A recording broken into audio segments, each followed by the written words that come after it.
উসমান হাদিকে গুলি করা ফয়সাল করিম মাসুদ বা দাউদ খান ছাত্রলীগের সদস্য নাকি শিবিরের? এই প্রশ্ন ঘুরপাক খাচ্ছে সামাজিক যোগাযোগ মাধ্যমে।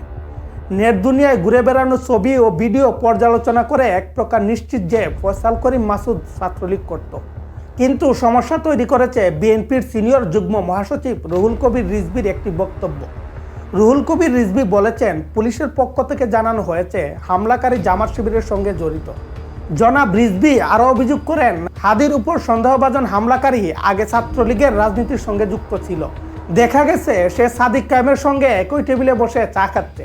যারা ৭১-এ গণহত্যা ও মা বোনের ইজ্জত লুণ্ঠন করেছে তাদের তো বিবেকবোধ বলে কিছু নেই। যদিও এই ব্যাপারে সাদিক কায়েম তার ফেসবুকে প্রতিবাদ জানিয়ে লিখেছেন, আওয়ামী প্রোপাগান্ডা সেল কর্তৃক এআই জেনারেট ছবির জের ধরে তার বিরুদ্ধে রুহুল কবির রিজভি অপপ্রচার চালিয়েছেন। এর জন্য রুহুল কবির রিজভি ও বিএনপিকে ক্ষমা চাইতে পরামর্শ দেন সাদিক কায়েম। পুলিশ কমিশনার বলছে যে হত্যাকারীকে শনাক্ত করা হয়েছে জামাত শিবিরের লোক, সে ছাত্রলীগেরও নেতা, আর ঢাকা বিশ্ববিদ্যালয়ের যে ভিপি কিনা সাদেক কায়েমের সাথে একই টেবিলে চা খাচ্ছে। এখন এর বিচার কে করবে? এই কারণেই এই পরিকল্পিত নকশা করেছে ওই সংগঠনটি, যেটা তাদের অভ্যাস। আরে যাদের ৭১ সালে ৩০ লক্ষ মানুষকে হত্যা, ২ লক্ষ মা বোনের ইজ্জত হরণের পরে যাদের কোনো বিবেকে বাঁধেনি, যাদের কোনোভাবেই আপনার অনুশোচনা নেই, তারা তো যা ইচ্ছা তাই করতে পারে।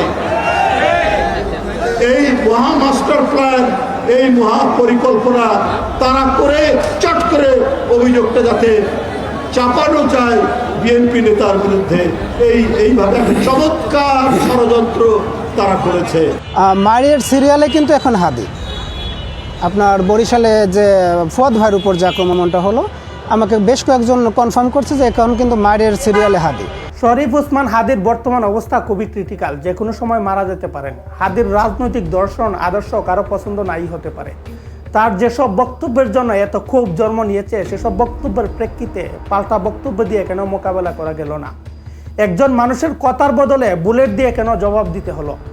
হাদিকে গুলি করে এই যে আবারও বুলেটের রাজনীতি এই দেশে শুরু হলো, এর ধারাবাহিকতা যদি বজায় থাকে আরও কত প্রাণ ঝরে যাবে তার কোনো হিসাব নেই।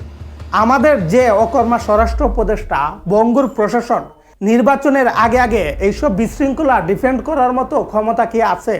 হাদিকে যে দলই গুলি করুক, তারা বরং এই দেশের রাজনীতিতে তাদের জন্য দীর্ঘমেয়াদী ক্ষতি করলো। হাদির মতো আর কাউকে যেন এই দেশের রাজপথে গুলি খেয়ে মরতে না হয়। শরীফ ওসমান হাদির সুস্থতা কামনা করে আজকের ভিডিও এখানেই শেষ করছি। সবাইকে ধন্যবাদ।